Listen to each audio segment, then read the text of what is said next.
Red green online present. Chairman আমাকে বললেন পরশুদিন, আমি জানলাম, কিন্তু চেয়ারম্যান কিন্তু সুদূর বিদেশে বসে উনি ঠিকই উনি জানতে পেরেছেন এবং উনি তখন এই যে আমানের সাথে কথা বলেছে, আমানের মাধ্যমে আপনার সাথে কথা বলেছে এবং আমাদের নেতৃবৃন্দ তারপরে এসছে, অনেক অন্য দলেরও হয়তো এসছে, কিন্তু সবার আগে কিন্তু তারেক রহমানই আপনার খোঁজ নিয়েছেন। আমি জাতীয়তাবাদী মহিলা দলের সভাপতি আফরোজা আব্বাস।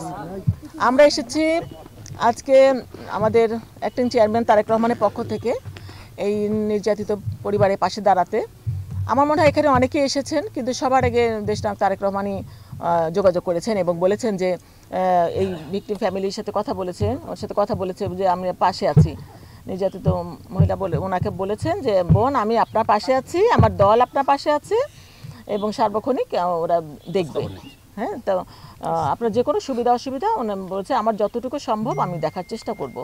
তো তারপরে আমাদের দলের অনেকেই এসেছেন, আপনাকে সহযোগিতা করেছেন আমাদের দেশ মানে অ্যাক্টিং চেয়ারম্যানের পক্ষ থেকে। এবং ওই দিন রাত্রে উনি আমাকে গত পরশুদিন রাত্রে আমাদের অ্যাক্টিং চেয়ারম্যান আমাকে ফোন করেছিলেন যে ভাবি আপনি একটু যান ওই নির্যাতিত ফ্যামিলির পাশে একটু দাঁড়ান। তো আমি তার পক্ষ থেকে এসেছি, যে তারেক রহমানের পক্ষ থেকে এসেছি যে আমরা জাতীয়তাবাদী দল আপনার পাশে আছে। কারণ যেখানেই নির্যাতন হচ্ছে, নারী নির্যাতন বা যে কোনো নির্যাতন, আমরা কিন্তু জাতীয়তাবাদী দল পাশে আছে। এবং আমরা দেখেন দেশে থেকেও অনেক খবর পাই না ঠিক মতো। আপনার খবরটা যেমন আমি চেয়ারম্যান আমাকে বললেন পরশুদিন, আমি জানলাম, কিন্তু চেয়ারম্যান কিন্তু সুদূর বিদেশে বসে উনি ঠিকই উনি জানতে পেরেছেন এবং উনি তখন এই যে আমানের সাথে কথা বলেছে, আমানের মাধ্যমে আপনার সাথে কথা বলেছে এবং আমাদের নেতৃবৃন্দ তারপরে এসছে, অনেক অন্য দলেরও হয়তো এসছে, কিন্তু সবার আগে কিন্তু তারেক রহমানই আপনার খোঁজ নিয়েছেন। তো এইটা হলো আমাদের জাতীয়তাবাদী দল, যেটা আমরা সবসময় মানে সুখ দুঃখ ভাগ করে নিতে চাই, যে এটা আমার একক কিছু না, আমরা যেন সবাই মিলে যেন আমরা ভালো থাকতে পারি। এই যে ঘটনাটা ঘটেছে, এটা তো ঘটার কথা ছিল না। তো আমরা যদি পাশে থাকি আস্তে আস্তে হয়তো জিনিসগুলো কমতে পারে। যে আমরা মানে অনেকে মনে করে না যে একটা ঘটনা ঘটে গেল এর পাশে কেউ নাই, তো সেইটা যেন না ভাবে কেউ যে পাশে নাই, আমরা পাশে আছি, জাতীয়তাবাদী দল আছে, আমাদের অ্যাক্টিং চেয়ারম্যান তারেক রহমান আছেন। তো আমি সেজন্য এসেছি, কারণ উনি এত ছোটোখাটো খুঁটিনাটি বিষয়গুলো খেয়াল করেন ওখানে থেকে। তো আপনি দেখেন অনেক দূরের রাস্তা, কিন্তু তারপরেও উনি ওখান থেকে আমাকে বলেছেন, আমি মানে চেষ্টা করেছি আসতে ওনার পক্ষ থেকেই। তো এই জিনিসগুলো তো উনি আমাদেরকে বলছেন যে যেহেতু উনি ওখান থেকে পারছেন না, কিন্তু উনি ওখান থেকে খোঁজ খবর নিচ্ছেন এবং আমাদের মাধ্যমে এটা উনি চেষ্টা করছেন যে এই যোগাযোগগুলো অব্যাহত রাখতে। তো আমি আজকে এসেছি, আবার আরেকজন আসবে, এরকম আপনার চলতে থাকবে, আপনি কোনো ভয় পাবেন না। আপনাকে তো বলেছে আমাদের অ্যাক্টিং চেয়ারম্যান তারেক রহমান যে আপনার পাশে আছে। আপনি বলেছেন আপনার ছোট ছোট বাচ্চা, কয়টা বাচ্চা এখন আপনার? 3টা বাচ্চা, আপনার স্বামী নাই। হ্যাঁ, তো আমরা যতখানি পারবো সর্বাত্মক মানে চেষ্টা করবো জাতীয়তাবাদী দল।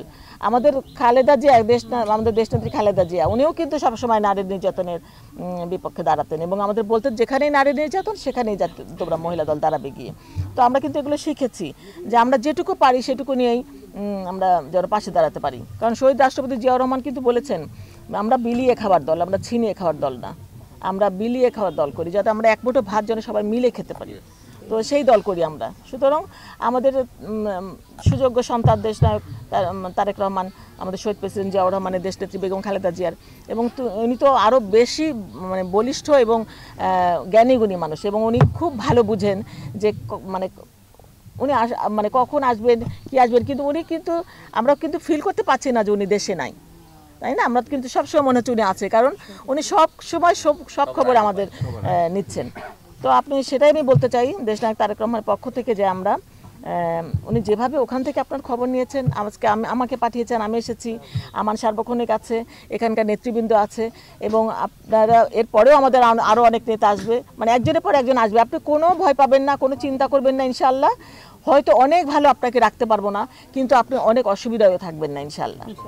এই বিশেষ প্রতিবেদনটি যদি আপনাদের ভালো লেগে থাকে অথবা উপকৃত হন, তাহলে অবশ্যই এই চ্যানেলটি সাবস্ক্রাইব করুন এবং লাইক, কমেন্ট ও শেয়ার করে রেড গ্রিন অনলাইনের সাথেই থাকুন। Thanks to everyone. Red green online.